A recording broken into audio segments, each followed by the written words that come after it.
नमस्कार। Bharat TV channel के माध्यम से मैं जनमन की बात करने देशवासियों के सामने उपस्थित हुआ। वर्तमान समय में पूरा विश्व कोरोना जैसी महामारी से संघर्ष कर रहा है। भारत देश भी कोरोना जैसी वैश्विक महामारी से अछूता नहीं रहा, लेकिन भारत देश की मजबूत जनता ने और भारत देश की सरकार ने ये संकल्प ले रखा है कि हम सब मिलकर के कोरोना को भारत से हराएंगे।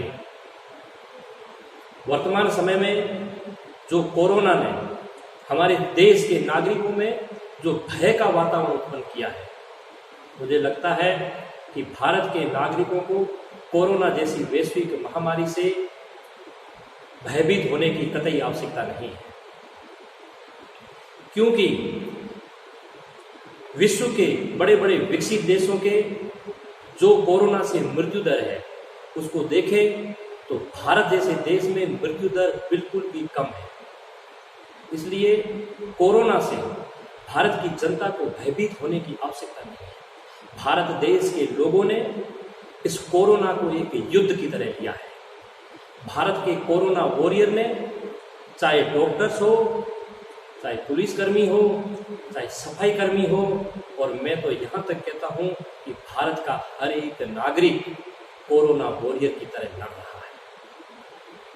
और जब भारत की जनता ने इस कोरोना को युद्ध की तरह लिया है, तो सब मिलकर के अगर हम कोरोना से लड़ेंगे तो निश्चित तौर से कोरोना चाहे आया कहीं से भी, किसी भी देश से है, लेकिन हार कर वो भारत देश से ही जाएगा। इसी जुनून के साथ में भारत के नागरिक, भारत की सरकार, भारत के हर एक विभाग, चिकित्सा कर्मी, पुलिस कर्मी, सफाई कर्मी, भारत की वो राष्ट्रवादी संगठन, राष्ट्रवादी संस्थाएं जो इस कोरोना को हराने के लिए रात दिन एक किए हुए हैं।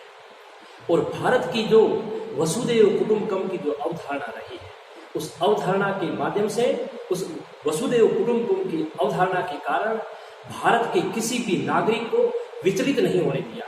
भारत ने जो एक परिवार भाव दिखाया है पूरे विश्व के सामने, जिसके कारण से भारत ने किसी भी नागरिक को अलग थलग नहीं पड़ने दिया।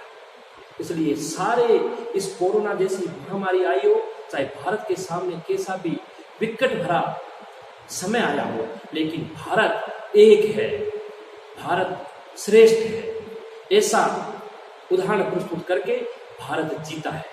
और वर्तमान में भी कोरोना को भारत की जनता ने युद्ध की तरह लिया है, और निश्चित तौर से ये युद्ध भी जो कोरोना से लड़ा जा रहा है, भारत जीतेगा। क्योंकि भारत के लोगों में जुनून है, भारत के लोगों में एकता का भाव है।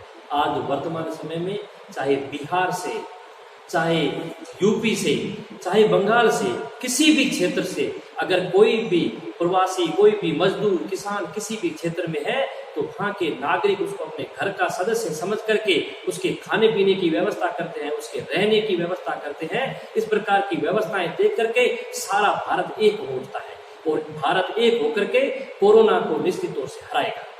भारत के लोगों में जो इम्यूनिटी पावर है, उस इम्यूनिटी पावर के माध्यम से, क्योंकि भारत के लोग योग करते हैं, भारत के लोग ध्यान करते हैं, भारत में आयुर्वेद है, और भारत में इस प्रकार की संस्कृति रही है, भारत में इस प्रकार के भारत के लोगों की दिनचर्या रही है, ऐसी इम्यूनिटी के माध्यम से कोरोना भारत में कतई नहीं ठहर पाएगा।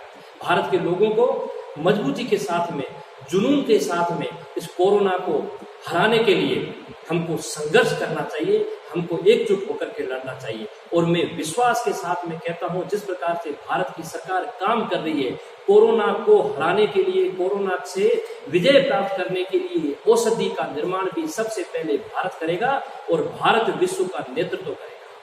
इसलिए मैं आप सब लोगों को कहता हूं कि आप मजबूती के साथ में कोरोना से लड़े, और विशेष करके जो जैसलमेर में प्रवासी भाई आए हैं, उनसे मैं निवेदन करूंगा कि आप जो प्रशासन की जो गाइडलाइन है उसकी पालना करें, और घर से कुछ समय के लिए दूर होम क्वारंटाइन या जो भी व्यवस्था है वैसा थोड़े समय से दूर रहे, ताकि जीवन भर हम इस देश के हित में और परिवार के हित में, परिवार के साथ में रह सकें।